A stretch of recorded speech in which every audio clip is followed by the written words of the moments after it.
Thomas's branch line is important, and so is Edward's.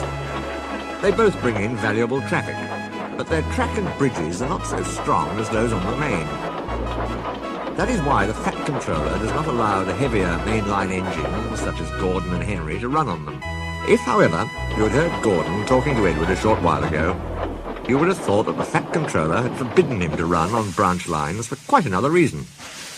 "It's not fair," grumbled Gordon. "What isn't fair?" asked Edward. "Letting branch line diesels pull mainline trains?" "Never mind, Gordon. I'm sure Boco will let you pull his trucks sometimes. That would make it quite fair." Gordon spluttered furiously. "I won't pull Boco's dirty trucks.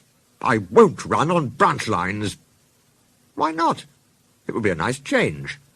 "The Fat Controller would never approve," said Gordon loftily. "Branch lines are vulgar." He puffed away in a dignified manner.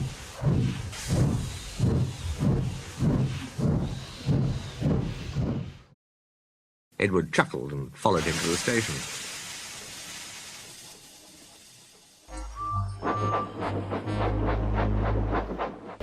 Gordon, his driver, and his fireman all say it was the lady's fault.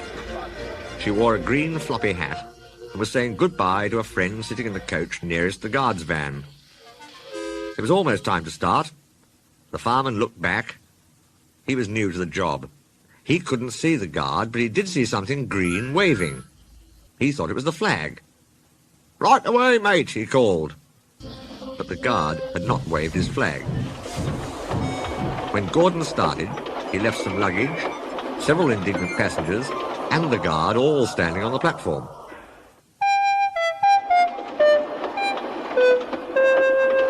By the time Gordon had been brought back, Edward's train was overdue. "You missed your path, Gordon," said the Fat Controller crossly. "Now we must clear Edward's train before you can start." This should have put everything right with the least possible trouble. But control at the big station made things worse. They forgot to warn the signalman at Edward's junction about the change of plan.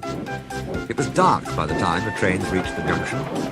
And you can guess what happened. Edward went through on the main, while Gordon was switched to the branch. In the end, Gordon was left with his fire drawn, cold and cross, on one of Edward's sidings. Bill and Ben peeped into the yard next morning. They wondered if Boco had brought them some trucks. There were no trucks, but they didn't mind that. Teasing Gordon, they thought, would be much better fun. "What's that?" asked Bill loudly. "Shush," whispered Ben. "It's Gordon." "It looks like Gordon, but it can't be. Gordon never comes on branch lines. He thinks them vulgar." Gordon pretended he hadn't heard. "If it isn't Gordon," said Ben, "it's just a pile of old iron, which we'd better take to the scrapyard. No, Bill, this lot's useless for scrap. We'll take it to the harbour and dump it in the sea." Gordon was alarmed. "I am Gordon. Stop, stop." The twins paid no attention. Gordon shut his eyes and prepared for the worst.